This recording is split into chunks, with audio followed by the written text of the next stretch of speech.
Aston Martin is looking for yet another F1 team principal and could steal them from a rival team.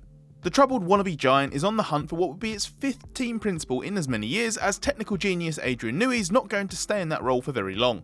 Newey is Aston Martin's managing technical partner and a team shareholder, which makes him the most senior figure within the organisation after team chairman Lawrence Stroll, and he was always an unorthodox choice for team principal last November. Newey only assumed the role for 2026 following a rejig that moved former CEO and team boss Andy Cowell into a nebulous chief strategy officer role at the end of 2025. But while it was made out as a permanent appointment, frankly Newey always seemed likely to be a stopgap solution. He never sounded like someone who thought the team principal role was particularly important, as Newey described it in November as something that doesn't actually particularly change my workload, and figured he may as well pick up that bit for the races he'll be at.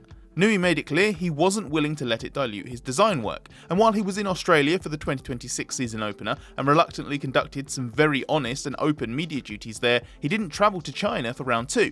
In his place, Chief Trackside Officer Mike Crack, another former team principal under Stroll's overall leadership, was the most senior Aston Martin team figure and another reluctant public-facing representative. Newey's absence from China helped fuel some suggestions that Stroll had begun to doubt Newey's position, but as we understand it, he remains the linchpin of Stroll's project, and for now Aston Martin says Newey continues to lead the team as team principal and managing technical partner. Aston Martin also says that Newey was always slated to skip China, so his absence wasn't significant, but it seemed to clash with what Newey had previously said about taking on this role because he would be at the early 2026 races anyway.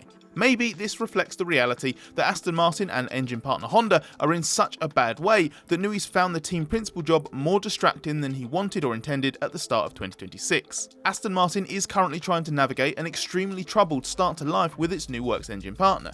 The first Newey Aston Martin has its own issues, but has been primarily undermined by an underpowered and unreliable Honda engine, and neither of its cars has finished either of the first 2 Grand Prix. With Cowell being tasked with pulling Honda and other technical partners Aramco and Valvoline together in his new role, Newey's priority is overseeing an aggressive development plan to deliver on his claim that the AMR 26 is capable of becoming one of F1's best chassis this year. So it seems like reality has nudged Aston Martin to accelerate its search for a more conventional team principal, letting Newey focus solely on technical matters. And it has made Audi's Jonathan Wheatley its main target. Whatever the motivation for pushing on now, a devoted team principal is something Aston Martin desperately needs, because Newey never seemed like the right team boss, even if he is the best person to lead Aston Martin's technical organisation. For Newey, being team principal was simply a title, and his role was to provide a direction, an ethos, a culture that we all work by.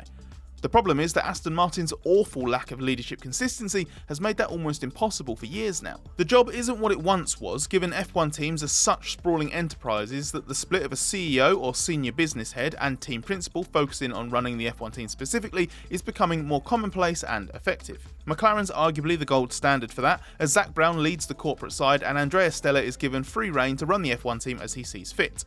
Aston Martin can't offer the same kind of team principal job to someone given Newey's authority and Stroll's influence, but it still needs a galvanising force with gravitas in the role, someone experienced and respected who can steer the operation trackside, is happy to engage in media and promotional duties, and can lead by example with the right culture. The gap in race team leadership is a clear weakness in Aston Martin's hierarchy. It has lacked stability in team management for several years now, and a consistent link between the management and technical leadership axis and the race team. Aston Martin runs through team principals with worrying regularity, partly because Stroll lacks patience and partly because it doesn't have a clear structure. Which begs the question, does Aston Martin really know what its team principal needs to do, and does its team principal then get to do what they think is necessary to lead effectively? Unfortunately, this is consistent with how little Aston Martin has done to suggest it's capable of pulling together the many high potential components of the project into one cohesive and effective team. Between technical and management leadership changes, Aston Martin has cycled through the likes of Otmar Zafnauer, Andy Green, Tom McCulloch, Dan Fallows, Crack, Cowell, a massive mix of high-profile, experienced, expensive, operational, design and engineering leaders. There are probably others that we've forgotten. Now, Newey has taken on the team principal role, but only temporarily, and someone else will be brought in sooner or later to fill that gap again. It's been muddled, top-heavy and inefficient. Even before you get into whether all the top level people who are still there can play nicely together, you have the massive question of what kind of organisation must this be to work for? And what kind of culture is it really fostering by having all of this uncertainty and change? This year was meant to be when everything finally started coming together for an expensive project years in the making, but everything that's happened to Aston Martin over the last 12 months hasn't accelerated its progress, it's had the opposite effect. Aston Martin looks further from its goal of being a title challenging force than any time in the last few years and risks buckling under its own weight. Calling all motorsport fans, have you heard of Silverstone Woodlands? It's the biggest and closest campsite to Silverstone Circuit, the ultimate base for the Formula 1 British Grand Prix weekend. And if you're booking your stay, we've got an exclusive 15% off for you. Camp right next to the action and do race weekend properly. Big screens showing every race, live music into the night, incredible street food and thousands of fans all in one place. Camping or glamping, whatever your vibe, we've got you covered. Use code TheRace15 at checkout to save 15% on your booking. Hit the link in the description to lock it in. In looking to Audi's team principal Wheatley as the solution, Aston Martin could get exactly what it needs. Wheatley is someone with substance who can willingly be trotted out as needed for media and promotional purposes. He's performed that role already at Audi and would likely be a very good fit. Then it's down to him, Newey and Stroll to work out how to effectively divide up responsibilities away from the track and avoid its nasty cycle just being repeated. As we made this video, there's no indication it is a done deal, but if Aston Martin is successful in getting Wheatley, a lengthy period of gardening leave would be expected. That means it's possible Newey continues as acting team principal for the remainder of 2026, most likely aided by Crack at however many races Newey doesn't attend. Whatever it means for Aston Martin, it would also be a bad look for Audi, given Wheatley only joined last year ahead of Sauber's rebranding as the German manufacturer's new works team. Wheatley switched to Audi to work under project head Mattia Binotto, having previously been one of Red Bull Racing's most senior and experienced trackside leaders. Supposedly, Wheatley's attracted by the prospect of returning to the UK, and therein lies a major problem Audi still has.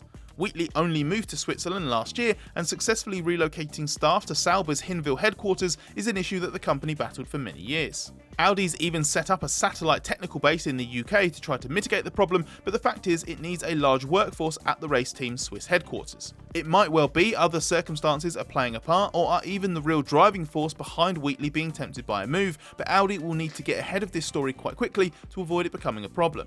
If Wheatley can't make this work, when he's spent a year now extolling the virtues of being at a company like Audi and enjoying life in Switzerland, how can Audi really expect other targets to take the plunge? And if it's something else, like a disagreement with Binotto over how to run their team, what kind of friction exists that needs to be resolved? Either way, it's not going to be a good look if the person preaching a great working culture and who has been a frontman for Audi's long-term vision is being linked with wanting a move away. So far, Audi's official position is that it is aware of the reports, but there's no official update from our side at this point in time, and we do not comment on speculation. That's going to need to change, or else this will become a story about Audi having its own big team leadership problem, not just another Aston Martin change.